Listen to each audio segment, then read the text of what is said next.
Former Macomb County Prosecutor Eric Smith is now a convicted felon. Thank you for joining us for Action News at 6. I'm Carolyn Clifford. And I'm Dave Llewellyn. Today, Smith said in federal court he acted on his own and brought shame to his family and the office where he worked for decades. He pleaded guilty to obstruction of justice, now joining the ranks of many other high-profile Macomb County figures charged or convicted of corruption.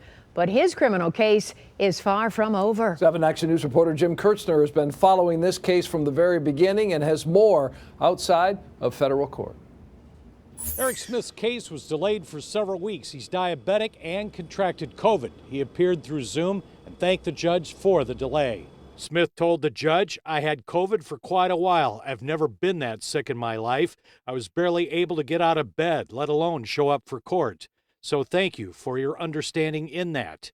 Judge Linda Parker responded, "No fault of your own. The court is happy to know you've recovered." Smith was charged with 1 count of obstruction of justice and admitting to tell a friend, as well as 2 assistant prosecutors in the stairwell of his office, to lie to the feds and the grand jury. That scheme, he wrote checks totaling some $70,000 in campaign funds, supposedly for rent for a campaign office, but instead the money was kicked back in cash. Smith telling the judge, "I fully accept responsibility for my actions. I acted alone. I acted for my own benefit.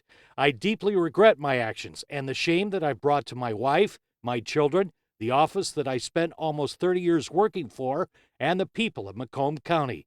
I accept the punishment and the plea that's before you today." The Attorney General says you're a mob boss. Last year, Smith resigned and was hit with 10 state charges, including racketeering, embezzlement of drug forfeiture funds. The AG alleges Smith and 3 others used $600,000 as a personal slush fund for gifts, parties, and other items.